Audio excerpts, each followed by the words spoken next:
नमस्कार मित्रांनो, आज आम्ही चाललो आहोत देवदर्शनाला। आत्ता वाजलेले आहेत रात्रीचे 2। आत्ताच आम्ही पोहोचलो आहोत पंढरपूरमध्ये आमच्या परिवारासोबत। तुम्ही पाहू शकता सगळी मंडळी मागे आहे, उतरत आहे। आत्ता आम्ही चाललेलो आहोत चंद्रभागेमध्ये स्नान करायला। तुम्ही पाहू शकता, तुम्ही बघू शकता आता आम्ही पोहोचलो आहोत चंद्रभागेच्या तीरी। चंद्रभागा संध्याकाळच्या वेळी कशी दिसत आहे तुम्ही पाहू शकता। आणि इथे खूप सारे वारकरी आराम करत आहेत, कारण एकादशी होती त्यामुळे ते सगळे दर्शनाला आलेले आहेत। आम्ही पण चाललेलो आहोत, ही सगळी मंडळी तुम्ही पाहू शकता। आणि त्यात हे माझे मामा आणि हा माझा ध्रुव चालायला नाही म्हणत होता, म्हणून मामानं खांद्यावर घेतला होता। आता आम्ही सगळे इथे आंघोळ करणार आहोत आणि मग दर्शनासाठी जाणार आहोत। आता आम्ही सगळ्यांनी इथे आंघोळ्या करून घेतलेल्या आहेत, तयार झालेलो आहोत। आता आम्ही इथे सगळे चंद्रभागेची पूजा करणार आहोत, दिवा लावणार आहोत। ही माझी मावशी। आता सगळ्यांनी दिवे घेतलेले आहेत, तुम्ही पाहू शकता। ह्या आमच्या वहिनी साहेब निघालेले आहेत दिवा लावण्यासाठी चंद्रभागेमध्ये। मोबाईल हातात घेऊन चाललेले आहेत। मोबाईल द्या म्हणते तर मागे सुद्धा बघत नाहीत। हा पहा, तुम्ही बघत आहेत। आता मम्मीनी आणि वहिनीनं दिवा लावून घेतलेला आहे। चंद्रभागेची पूजा करून झालेली आहे त्यांची। फोटो व्हिडिओसाठी सारखं मागं बघत आहेत। वहिनी म्हणते माझा छान फोटो काढ, म्हटलं ठीक आहे। आता माझा नंबर आलेला आहे, मी आणि माझी मावशी मग आम्ही दोघी गेलेलो आहोत दिवा लावण्यासाठी। खूप छान दिसत आहे चंद्रभागेमध्ये दिवे लावताना, खूप सुंदर वाटत आहे, तुम्ही पाहू शकता।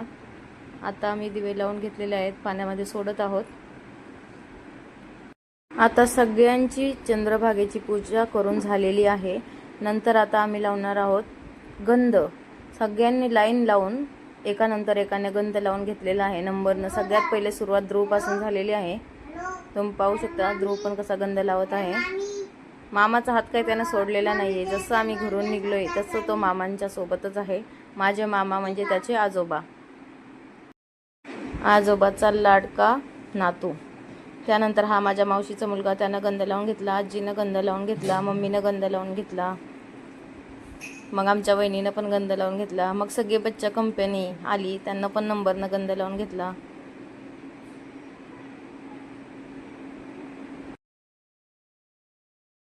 ही पण माझ्या मावशीची मुलगी आहे, यांनी पण गंध लावून घेतलेला आहे। आता आमच्या मामी साहेबांचा नंबर, त्यानंतर मीही गंध लावून घेतलेला आहे। चंदन बुक्क्याचा गंध, चंदनाचा टीका झालं। आता आम्ही पुढे निघालो आहोत नामदेव पायरीकडे दर्शनासाठी।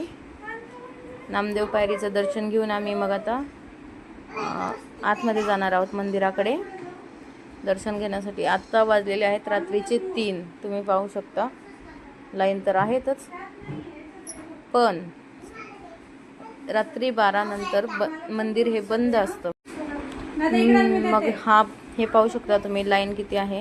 नंतर आम्ही गजरे घेतलेले आहेत, गजरे पाहून तर मी खूप खुश होते। आम्ही आलेलो आहोत आता संत नामदेव महाराज यांच्या पायरीपाशी, तुम्ही पाहू शकता। तिथे एवढी सुंदर रांगोळी काढलेली होती, खूप सुंदर।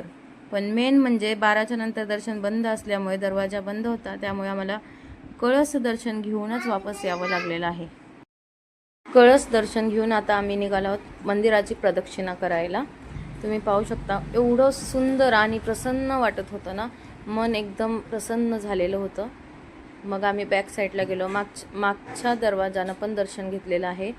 सगळ्यांनी दर्शन घेऊन झाल्यानंतर मीही दर्शन घेतलेलं आहे, तुम्ही पाहू शकता। रात्रीच्या वेळी एवढं सुंदर वाटत होतं ना, खूप छान वाटत होतं तिथे।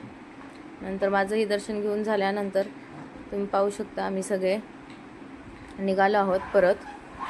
रामकृष्ण हरी असं हे सगळ्यांना म्हणलेलं आहे तिथे जाऊन। इथे थोडीशी शॉपिंग पण केलेली आहे, प्रसाद वगैरे घेतलेला आहे, मम्मी प्रसाद घेत होती। आता आम्ही पुढच्या दर्शनासाठी जाणार आहोत, त्यासाठी तुम्ही ब्लॉग कंटिन्यू करा।